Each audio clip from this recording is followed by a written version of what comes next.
আজকে আমরা জানবো যে অনেকেই বলে বর্তমানে নাকি কানাডার জব ভিসাটা বন্ধ রয়েছে।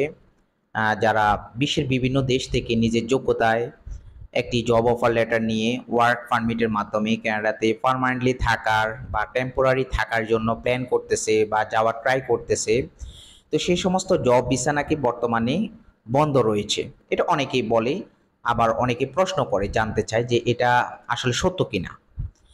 আমি মনে করি অনেকেই না জানার কারণে সঠিক ইনফরমেশনটা তাদের কাছে না পৌঁছানোর কারণে তারা কিন্তু কনফিউশনে রয়েছে, আসলে জব ভিসাটা বর্তমানে বন্ধ রয়েছে কিনা বা যারা যেতে চায় তারা ট্রাই করবে কিনা। বেসিক্যালি আমি কানাডা সরকার অফিসিয়াল ওয়েবসাইট থেকে কথা বলি এবং যথাযথ রেফারেন্স দেওয়ার ট্রাই করি।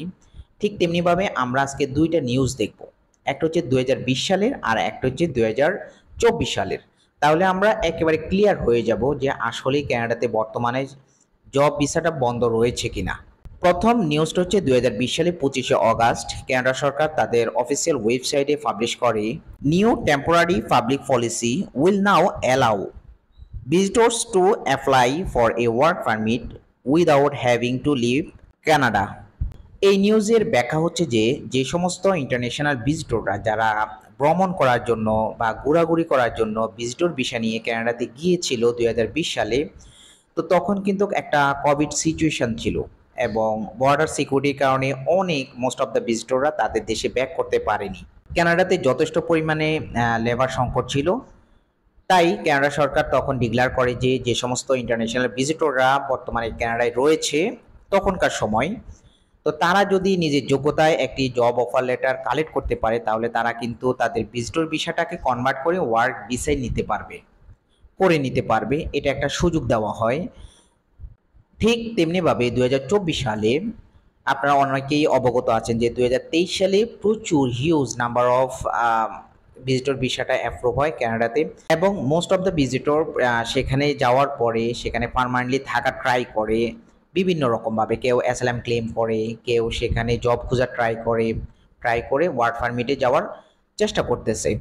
তো এই ইন্টারন্যাশনাল ভিজিটরটা যেহেতু বেশি হয়ে গিয়েছে এবং পাশাপাশি বর্তমানে 2024 সালে কানাডার যথেষ্ট জব ক্রাইসিস, এতে করে কিন্তু কানাডার পার্মানেন্ট রেসিডেন্সি যারা রয়েছে বা কানাডার সিটিজেন যারা রয়েছে, ফেয়ার হোল্ডার রয়েছে, অনেকে কিন্তু জব পাচ্ছে না তাদের যোগ্যতা অনুসারে। এক্ষেত্রে কানাডা সরকার আবার একটি রুলস জারি করে, তা হচ্ছে 28 অগাস্ট 2024 সালে তাদের অফিসিয়াল ওয়েবসাইটে পাবলিশ করে, Canada ins temporary public policy allowing visitor to apply for work permit from within the country. এর মানে হলো 28 অগাস্ট 2024 সালের পরে যে সমস্ত ইন্টারন্যাশনাল ভিজিটররা কানাডাতে যাবে ঘোরাঘুরি করার জন্য বা ভ্রমণ ভিসায় যাবে, তো তারা কিন্তু চাইলে ঠিক 2020 সালের মতো জব অফার কালেক্ট করে ওয়ার্ক পারমিটে তাদের ভিজিটর ভিসার স্ট্যাটাসটাকে চেঞ্জ করতে পারবে না, কনভার্ট করতে পারবে না।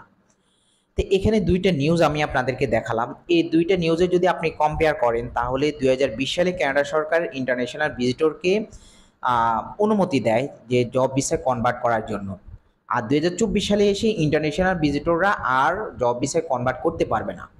তো এই নিউজটা হচ্ছে শুধুমাত্র, এই রুলসটা হচ্ছে ইন্টারন্যাশনাল ভিজিটর যারা তাদের জন্য, কিন্তু নর্মালি সচরাচর যারা জব ভিসায় নিজের যোগ্যতায় বিভিন্ন দেশ থেকে কানাডাতে যেতে চায় জব অফার লেটার নিয়ে, এলএমআই অ্যাপ্রুভাল জব নিয়ে, সো সেক্ষেত্রে কিন্তু কোনো বাধা নেই। তাহলে এখানে ফাইনাল ডিসিশন হলো যে যারা নর্মালি ওয়ার্ক ভিসায় কানাডায় যেতে চায় তাদের জন্য কিন্তু ওয়ার্ক ভিসা বন্ধ হয়নি, বন্ধ করে দিয়েছে শুধুমাত্র ইন্টারন্যাশনাল ভিজিটরদের জন্য। সো আশা করি বিষয়টা আপনারা বুঝতে পেরেছেন। সবাই ভালো থাকবেন, সুস্থ থাকবেন। আল্লাহ হাফেজ।